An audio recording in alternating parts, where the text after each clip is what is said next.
नमस्कार दोस्तों, एक बार फिर से हमारे channel let's study with Nitish Raj Singh पर स्वागत है।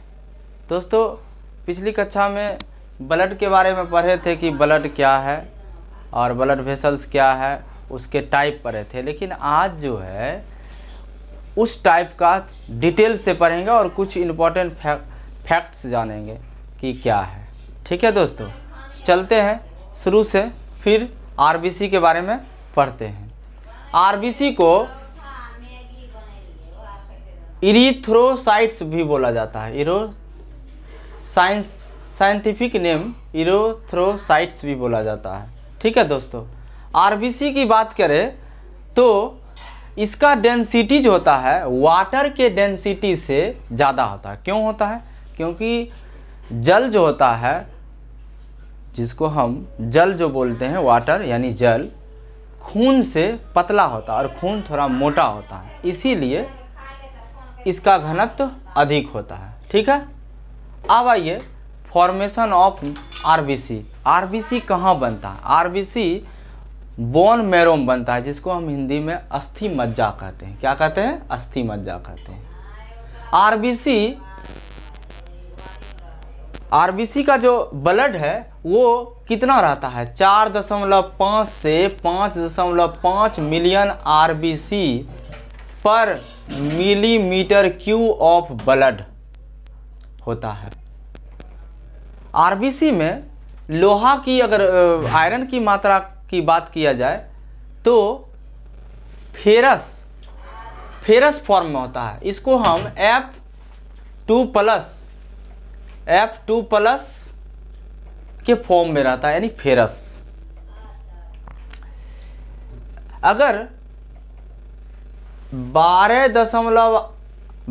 और 18 ग्राम पर 100 ml ऑफ ब्लड होनी चाहिए 100 ml में। अगर इससे कम है तो समझिए रोग यानी बीमार हैं आप। इससे ज़्यादा भी नहीं होना चाहिए। ये साइंटिफिक है कि 12 से 18 ग्राम पर 100 ml में होना चाहिए, मिलीलीटर में होना चाहिए। ठीक है दोस्तों, फिर अगला देखते हैं। ये ब्रेक डाउन यानी टूटता कहाँ है आरबीसी? अगर ये टूटता है तो इसको क्या कहा जाता है? तो इसको बोला जाता है, इस क्रिया को हम बोलते हैं इरिथ्रोलाइसिस कहते हैं। अब ये टूटता कहाँ है? ये आरबीसी टूटता कहाँ है? ये आरबीसी जो है लीवर में टूटता है और स्प्लीन में टूटता है। लीवर का हिंदी होता है यकृत, कभी कभी जिगर भी बोलते हैं आप, जिगर। और स्प्लीन का हिंदी होता है प्लीहा। लीवर में कम लेकिन स्प्लीन में ज़्यादा टूटता है। ठीक है, स्प्लीन के बारे में एक दो महत्वपूर्ण फैक्ट है, उसके बारे में भी हम जान लेते हैं। स्प्लीन को आरबीसी का कब्रिस्तान कहा जाता है। क्यों? क्योंकि आरबीसी सबसे ज़्यादा अगर टूटता है तो स्प्लीन में। इसलिए दोस्तों, जहाँ ज़्यादा टूटता है, जहाँ सब कुछ हो जाता है, तो उसको क्या बोलेंगे? कब्रिस्तान बोलेंगे, है ना। चलिए, spleen is also called blood bank of our body. हाँ, तो दोस्तों ये भी जानना जरूरी है कि स्प्लीन जो होता है blood bank of our body क्यों है? जब हमारा ब्लड काउंट घटने लगता है तो स्प्लीन ज़्यादातर बचाने की कोशिश करता है, इसीलिए इसको blood bank of our body कहा जाता है। ठीक है, अगर आरबीसी इंक्रीज होगा तो इस क्रिया को हम पॉलीसाइथोनीमिया कहते हैं। ठीक है, अब आइए एटमॉस्फेयर, जिसको हम हाइपोक्सिया बोलते हैं, अगर ये O2 डिक्रीज होगा, ये तीर नीचे दिए तो इसका मतलब है डिक्रीज हो रहा है, यानी डिक्रीज माने घटता है, तो आरबीसी बढ़ेगा, यानी आरबीसी का सेल्स जो है वो बढ़ेगा। ठीक है दोस्तों, अब आइए डब्ल्यूबीसी का साइंटिफिक नाम ल्यूकोसाइट्स होता है। ल्यूकोसाइट्स होता है। अब इसका फॉर्मेशन कहाँ होता है? इसका भी फॉर्मेशन बोन मैरो होता है, अस्थि मज्जा। अरे हड्डी जो होता है, हड्डी, इसमें जो अंदर में जो लिक्विड फॉर्म में थोड़ा सा मसल उसल होता है, इसी को हम अस्थि मज्जा कहते हैं। ठीक है। आइए इसका जो क्या कहते हैं मिलीमीटर पर मिलीमीटर क्यूब की बात करें तो 6000 से 8000 WBC यानी वाइट ब्लड सेल्स पर मिलीमीटर क्यूब ऑफ ब्लड होता है, ठीक है। अब आइए हम WBC के टाइप पढ़ते हैं, टाइप्स ऑफ WBC यानी WBC के प्रकार। ये देखिए इसका टाइप क्या है, एक क्या है मोनोसाइट्स, दूसरा क्या है लिम्फोसाइट्स। लिम्फोसाइट भी दो प्रकार के होता है, एक होता है बी लिम्फोसाइट्स, एक होता है टी लिम्फोसाइट्स, ठीक है। तीसरा देखिए बेसोफाइल्स होता है, इसके बाद यूसिनोफिल्स होता है, फिर न्यूट्रोफिल्स होता है, ठीक है दोस्तों। अब देखिए जो टी लिम्फोसाइट आप देख रहे हैं, अगर कोई व्यक्ति को एड्स होता है, एक बीमारी है जिसका फुल फॉर्म होता है एक्वायर्ड इम्यूनोडिफिशियेंसी सिंड्रोम, ठीक है। फिर से सुन लीजिए, एक्वायर्ड इम्यूनोडिफिशियेंसी सिंड्रोम होता है, ठीक है। अब ये टी लिम्फोसाइट के इफेक्ट पहुंचता है जिस कारण से वो क्या होता है एड्स का शिकार होता है, ठीक है। अगर ब्लड की देखिए बोलता है कि सबसे बड़ी सेल्स क्या है, वो क्वेश्चन नहीं है, ये क्वेश्चन क्या है ब्लड की सबसे बड़ी सेल्स, ब्लड की सबसे बड़ी सेल्स मोनोसाइट्स होता है, क्या होता है मोनोसाइट्स, ठीक है दोस्तों। अब आते हैं नेक्स्ट में, ब्लड कैंसर जो होता है उसको हम लिकोकिनिया कहते हैं, ठीक है। अगर स्किन कैंसर हो तो इसको हम बोलेंगे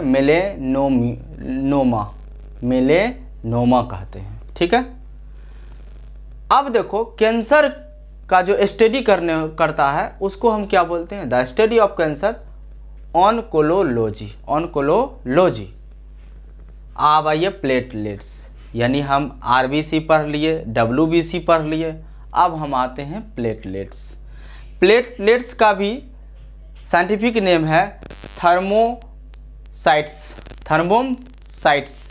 यह बोन मेरो में टूटता है, लेकिन येल्लो, वहाँ पर जो कलर होता है येल्लो, उसमें ही टूटता है। देखिए दोनों में क्या फर्क है, आरबीसी जो है बोन मेरो में टूटती है, WBC भी बोन मैरो में टूटती है, लेकिन ये जो है प्लेटलेट्स बोन मैरो में टूटती है लेकिन येल्लो साइड्स में, येल्लो कलर का होता है, वहाँ पर जाके ये टूटती है और इसका फॉर्मेशन भी होता है, यानी निर्माण भी होता है। यहाँ देखिए यह 1.5 से 3.5 लाख प्लेटलेट्स पर मिलीमीटर क्यूब ऑफ ब्लड में होता है, यानी 1.5 से 3.5 लाख प्लेटलेट्स जो है पर मिलीमीटर क्यूब में ये ब्लड होता है, ब्लड सेल्स। प्लेटलेट्स रक्त को जमने में सहायता करता है। अच्छा, जमने का मतलब बार बार आदमी इसका जो है ना बच्चे अलग इसका मीनिंग लेता है। ब्लड का मतलब होता है अगर कहीं आपको कट गया और उस पार्ट से ब्लड स्राव हो रहा है तो किसी व्यक्ति को उछलते ही रहता है, रुकता नहीं है, यानी उसको जमना नहीं होता। अगर कोई व्यक्ति को कटता है तो थोड़ी देर के बाद रुक जाता है तो इसको हम जमना कहते हैं, यानी क्लॉटिंग बोलते हैं, ठीक है। अब क्लॉटिंग होने का फैक्टर भी है, इसमें विटामिन के का काम करता है। मिनरल्स की बात करें तो Ca, यानी Ca का मतलब होता है कैल्शियम, ये मिनरल का काम करता है। एक होता है फिब्रिन, फिर आगे नेक्स्ट देखिए प्रोथ्रोबिन, उसके बाद थ्रोबिन, एक प्रोथ्रोबिन एक थ्रोबिन, और भी 1-2 फैक्टर है, ठीक है। अब देखिए ब्लड क्लॉटिंग को हाइपेराइन के कारण इसे रोका जाता है। अगर मान लो दोस्तों कि आखिर ये रुका क्यों रहता है ब्लड में क्लॉटिंग, यही इसी के वजह से हेपेरिन के कारण, ठीक है। हेपेरिन के फॉर्मेशन कहाँ होता है, यानी निर्माण कहाँ होता है, यह निर्माण लीवर में होता है और बेसोफिल्स सेल्स में होता है। बेसोफिल्स मतलब कि हेपेरिन का जो क्लॉटिंग का जो करता है वो लीवर और बेसोफिल्स सेल्स में बनता है, ठीक है। अच्छा, हमारे शरीर में ब्लड का रेशियो की बात करें, यानी WBC, RBC एंड प्लेटलेट्स, इसका रेशियो अगर बोले तो इसका रेशियो है 600, यानी 600 रेशियो 1:40 होता है। ठीक है, अब देखिए नेक्स्ट पढ़ाते हैं। ब्लड सेल्स की गणना हीमोसाइटोमीटर के द्वारा किया जाता है। ठीक है, तो दोस्तों ये वीडियो आप बार बार देखिएगा और इसका नोट्स भी बनाइएगा, आपको बहुत समझ में आएगा। अगर आपको समझ में नहीं आएगा तो आप हमको कमेंट बॉक्स में लिख सकते हैं। आप लोग कमेंट करके हमको प्रोत्साहित करिए ताकि अगला वीडियो हम एक नए एनर्जेटिक रूप से बनाएं। और तब तक आप घर में रहिए, सुरक्षित रहिए। बहुत बहुत धन्यवाद।